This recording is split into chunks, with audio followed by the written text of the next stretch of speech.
你真的了解功夫吗？不，你了解的更多的是武侠。这个写在前面的标题肯定让很多人都迷惑，但是事实就是这样，大多数人都是通过看电影或者小说来了解的功夫，但是这种功夫实际上是武侠的一种。在上一集里我解释了什么是功夫，提出了功夫的3种类型，特别是第3种类型，神拳、神打，这是一种带有神秘色彩、超越现实的功夫类型。同时我也专门点出了它跟文学创作、文艺创作有着千丝万缕的联系，而这种类型的功夫实际上又可以归类到武侠的范畴里。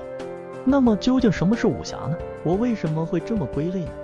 首先，武侠实际上是华人界特有的一种流行文化，它是一种功夫上延伸出来的以功夫为表现形式，以人物行为为载体，以表达出来的思想为内涵的一种文化。武侠文化以各式侠客为主角，以神乎其神的武术技巧为特点，刻画宣扬侠客精神。武的意思是指个停止争斗、停止战争的意思。侠是指武艺高强、见义勇为、舍己助人的品行，后引申为凭借武艺肯舍己助人的人。那么2个字合起来的武侠应该怎么理解呢？武侠的第一层解读是颠覆社会底层民众的反抗，对不完美社会秩序的颠覆，从绝处读侠气。在身处困难的时候，人们期盼的是手持长剑的大侠，匡正天理，使良善忠好，使奸邪副手。他可以是郭靖、黄蓉、大刀王五，也可以是个裁缝、厨子、卖苦力的，甚至可以是蝙蝠侠、蜘蛛侠、超人。他们代表的是希望，是勇气，是力量。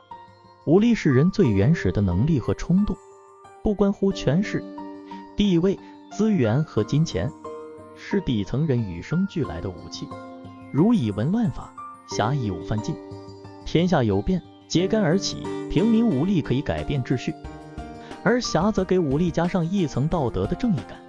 在传统世界中，统治政权和民众的利益往往是对立的，侠客就成了人们心中对于利益诉求的唯一寄托。大侠也会顺势化身救世主，解救人民于水火。人们对于侠士的要求极为严苛，铁肩担道义，古刀热肠，一诺千金。南宋末年，蒙元大军团团围住襄阳，郭靖单枪闯敌营，和忽必烈有一段对话。忽必烈道：郭叔父是当世大的英雄好汉，却又何苦为昏君奸臣卖命？郭靖站起身来，朗声道：郭某纵然不孝，岂能为昏君奸臣所用？只是心愤蒙古残暴，侵我疆土，杀我同胞。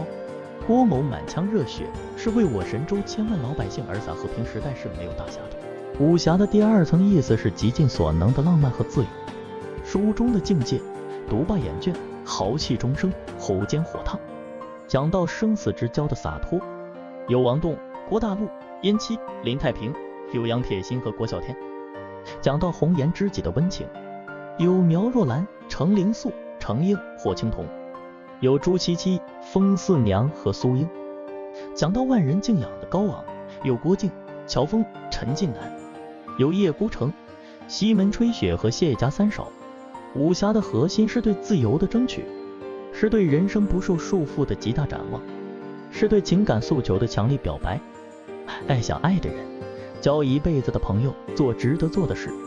金庸说，浪漫主义在武侠中有重要的地位，表现人的激情与高尚情操，描写对人生的理想，展示生活中美的一面。杨过的偏执苦情，黄药师的未尽已封，令狐冲的绝不妥协，乔峰的虽千万人吾往矣。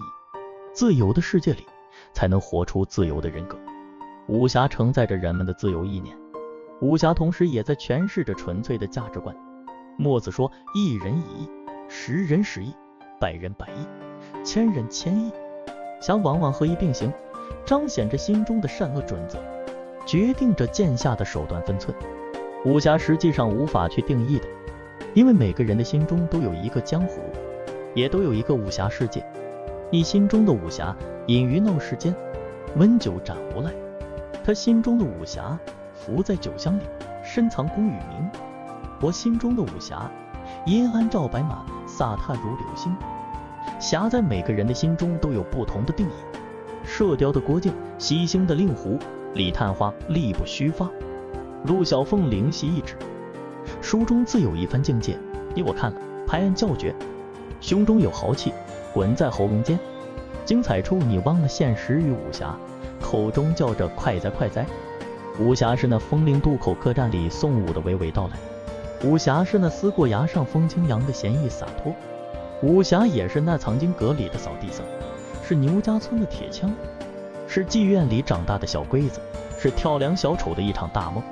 问世间情为何物，直叫生死相许。天南地北双飞客，老吃几回寒暑。欢乐去，离别苦，旧中更有痴儿女。武侠里的儿女虽痴，你我又何尝不见呢？